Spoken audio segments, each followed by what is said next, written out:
Hello everyone, this is me, Ewaenruwa Nomaren, and this is my channel, It Pays to Fear God.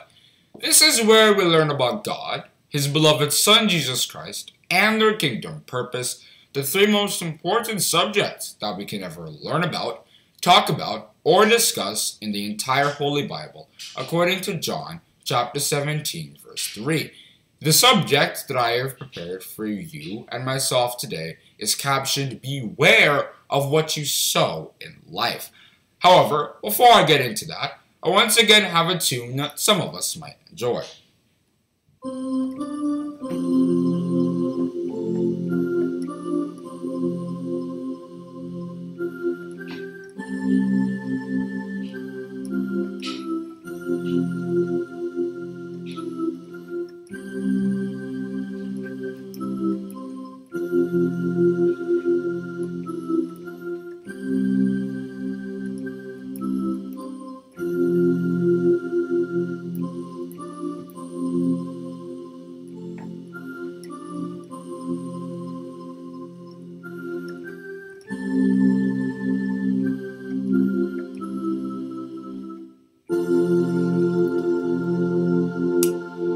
Once again, the subject that I have prepared for you and myself today is captioned, Beware of what you sow in life. Most of you viewers have probably heard of the saying, you will reap what you sow. However, we have to understand the importance of this saying.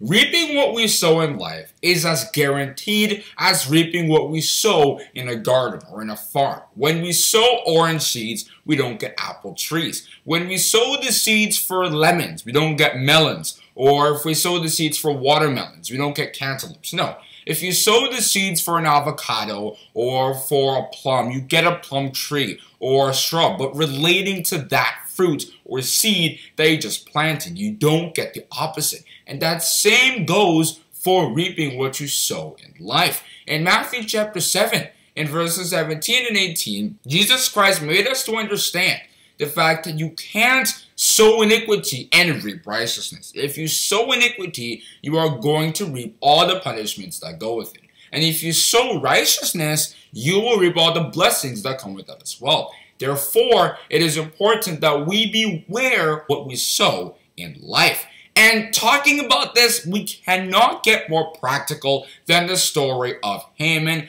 Esther, and Mordecai in Esther chapters 3 to 7. In the beginning of Esther chapter 3, we see that Haman was promoted above all the king's officials, princes, princesses, servants, everybody. Like also Daniel with the story of King Darius in Daniel chapter 6. And we see that Haman grew very proud. He was always boasting to his wife and children and everybody that he knew that he was this really big guy. And everybody had to pay reverence to him, bow down to him when he was seen. However, Mordecai did not do this. And Haman was so big that he actually didn't even know about it. It was some of his servants that said, this guy isn't really bowing down to you. And then he grew very angry. So angry that he thought to himself, nah. Killing Mordecai won't satisfy my anger. I have to go kill him and his people too. So that was just how angry he was.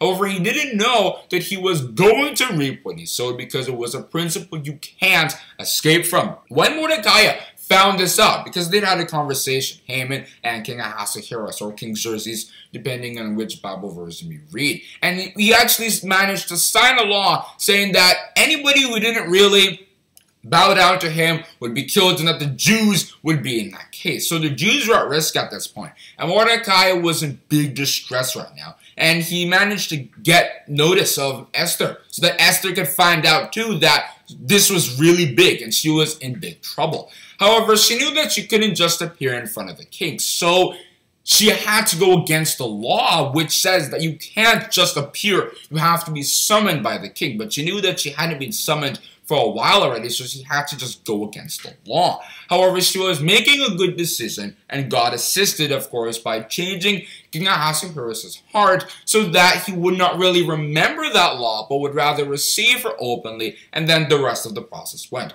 They had a banquet, Haman attended, and everything went expected, except when Haman was suggested by his evil wife that, build build gallows, or essentially things they hang people on. 75 feet tall. Hang Mordecai on it. He built it and everything. But once King Ahasuerus found out by Queen Esther admitting that this evil Haman actually wanted to do that, he grew so angry that not only did those gallows become his own death place, but before that, you can't just die. He actually made Haman dress Mordecai up in the royal apparel.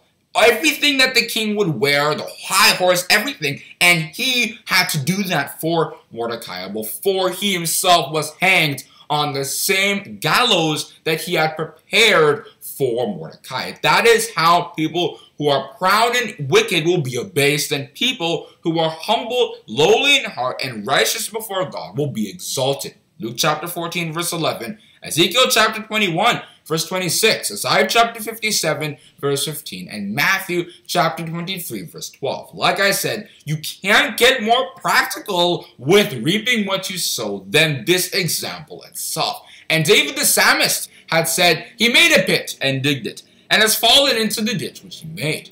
His mischief shall return upon his own head, and his violent dealing shall come down upon his own pate. In Psalms chapter 7 and verses 15 and 16. Therefore, you viewers, if you're ever thinking that you can sow iniquity and get away with it, I'm telling you can't. Be not deceived. God is not mocked. For whatsoever a man soweth, that shall he also reap. In Galatians chapter 6, verse 7. See also verse 8, Job chapter 4, verse 8, and Proverbs chapter 22, verse 8. Now, there are many other examples that I can give of people reaping what they sow, like in Daniel chapter 6, which I had talked about earlier. There were two people there that were envious of Daniel. The princes were also in support of this, but those people really were the ones that crafted it and even signed a law against his religion. However, when Daniel was thrown into the lion's den, of course, God saved him. But when those people, their wives and their children, were thrown into the lion's den, before they could even hit the ground, they were captured and broken, and there was absolutely nothing left of them. It's another typical example of reaping what you sow. However, it's not just at the individual level that people reap what they sow, because of course, to God, that isn't really that much. But he will also make sure that at the institutional level, people will also reap what they sow. So it's not just Haman, individual people, institutions, nations, they reap what they sow if their purpose is against God's. For example, the nation of Israel indeed reaped what they sowed. They were deciding on getting kings. They had rebelled against God continuously through the use of Jeroboam, the son of Naboth, who made Israel sin. If you read the Chronicles, that saying, that proverb was very common because that was actually what he had done. They had continuously rebelled. And as a result, their day eventually comes. And even though this was God's people, it was his day of laughter because, of course, he gets the last laugh. Proverbs chapter 1, verse 26, Psalms chapter 2, verse 4, chapter 59, verse 8, and chapter 37, verse 13. The Lord shall laugh at him, for he seeth that his day is coming. If you read that Psalms chapter 37, verse 13. As a result, these inspired some of the statements that were said in the Lamentations of Jeremiah. Like, how doth a city sit solitary, that was full of people? How has she become as a widow? She that was great among the nations, and princess among the provinces, how has she become tributary? It's very important that we understand the nation of Israel at that time, God had picked them up from the land of Egypt. Keep that in mind. There were nothing at that time, but they gradually grew, and it was like they were sufficient of themselves. They thought that they didn't need God. They thought that, oh, we can take care of ourselves. God, you've done your job. Leave us alone at this point.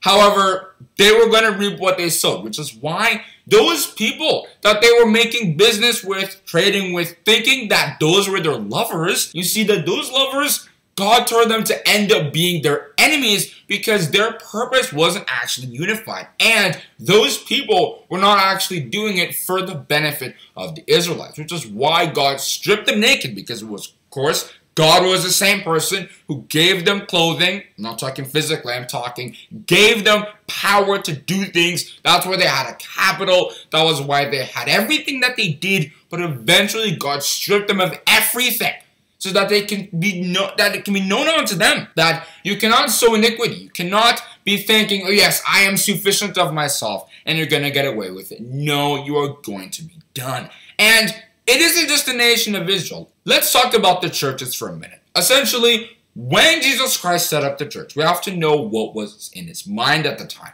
He knew that thousands of years later, at the time that we're living in, there is going to be a time called the last days, where God will battle against Satan and the devil and all of his institutions and wipe them out using the power of Jesus Christ. He's going to trample on all of his institutions and all the works that he's used thousands of years to create in quite a short time. Isaiah chapter 63 from verses 1 to 6 and from verses 9 to 14. As a result, he needed time to get people to understand what was happening so that they would not be caught by the traps of Satan the devil. It was a very important thing, a very important business that Jesus Christ was setting up by creating the idea of the church.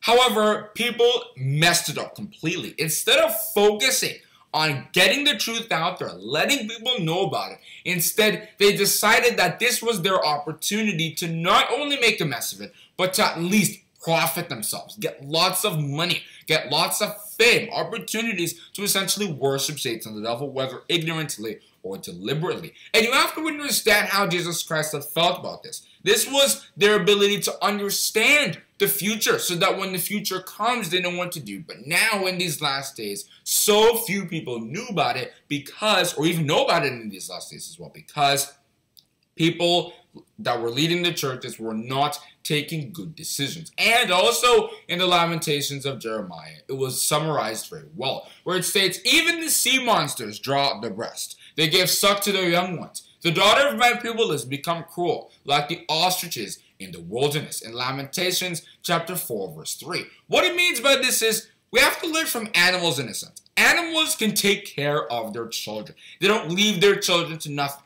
But the churches, their flock, the people who listen to them and are supposed to benefit from them, they starved them. They even poisoned them by giving them wrong stuff, giving them wrong teachings that are only going to increase their pains, their sores. I talked about this in my video, Jesus and the 10 Lepers. They don't have anything to offer, but they want to pretend that they do. And now they have ruined the opportunity for people to come and know about it. And as a result, many people don't even know about what's happening in these last days. The Pharisees had done the same, not only teaching people lies, Isaiah chapter 9, verse 16, but they even killed Jesus Christ. And they're going to reap what they sow. Not only did the Pharisees reap that in AD 70, in AD 135, those two times, Jerusalem, the temple, everything was destroyed, leveled, razed to the ground because of the iniquities that they gradually kept adding up. God keeping it in his record. In these last days, the churches are going to be taught a lesson by God. Why?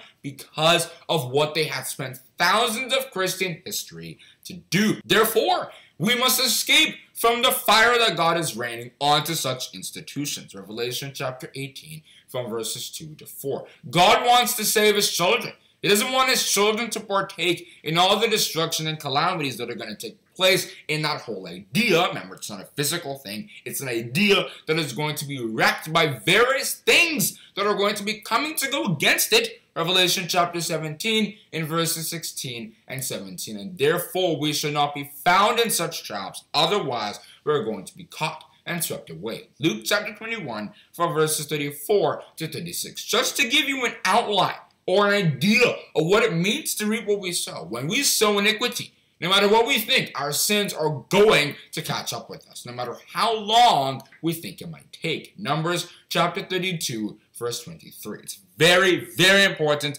that we keep this in mind because both me and you will fall into such traps if we do not understand it. Then, we should also understand what it means to sow seeds in God's business, because I was talking about what it means to sow seeds in Satan the devil. Remember, iniquity, wickedness, all those kinds of things. So then we therefore have to be sowing our seeds in righteousness because we reap blessings. Sow to yourselves in righteousness, reap in mercy, break up your fallow ground.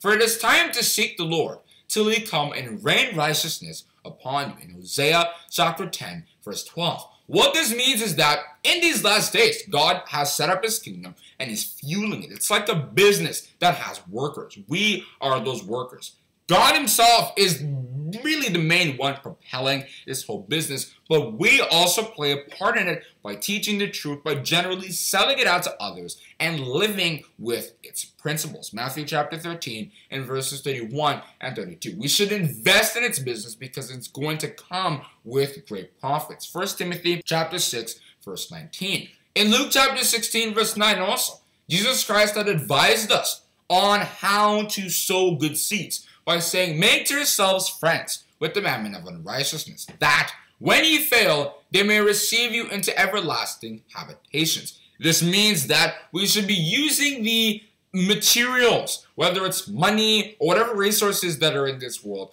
to promote God's business, writing books about it, teaching it, and most importantly, living that example. Romans chapter 14, verse 15, and Matthew chapter 5, from verses 13 to 16. Why? Because this is what will make us benefit, sow righteousness, and therefore reap in mercy. Because when we sow righteousness, there are mistakes that we're going to make along the way. God will just say, I'll overlook it, like he did with David and some others. But there's some iniquities, those same ones, other people will commit it, and punishments will be guaranteed. They that sow in tears shall reap in joy. He that goeth forth and weeping, or bearing precious seed, shall doubtless come again with rejoicing, bringing his sheaves with him. Psalms chapter 126 and verses 5 and 6, said by the very famous David the psalmist. When we sow good seeds, even if it might be in distress because there are temptations, there are persecutions in the future,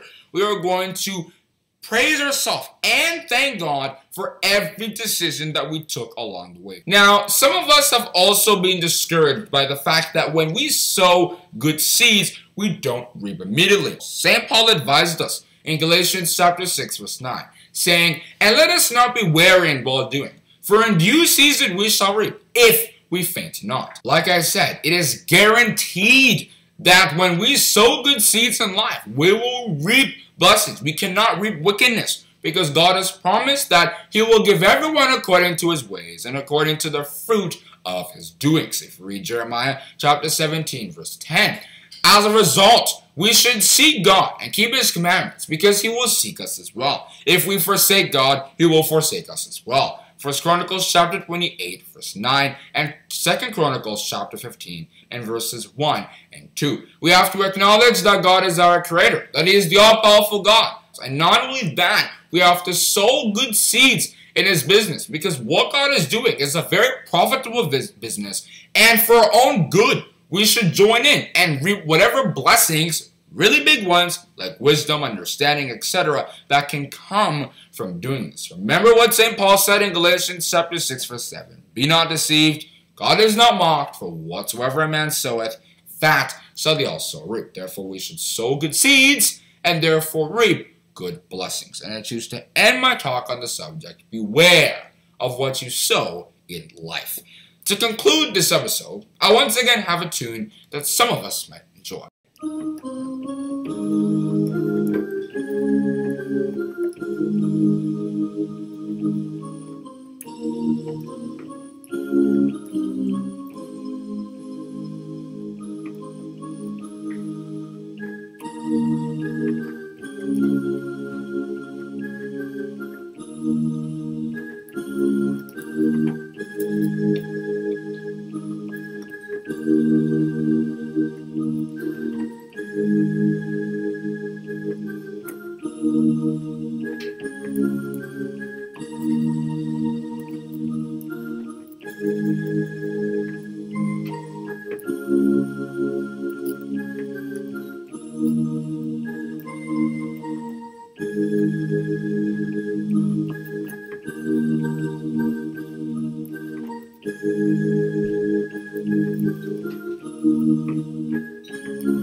Pretty good tune. Hope you enjoyed this video. Hope you learned something. Most importantly, please try to subscribe and share this video, because everybody has heard the saying once again, you will reap what you sow. However, I encourage you all viewers, encourage you and myself, of course, because we have to sow good seeds in God's business, not sow seeds of iniquity, because doing that will reap bad rewards in the sense that it will reap us punishments. Therefore, sowing good seeds is the great way to go. Thank you for listening.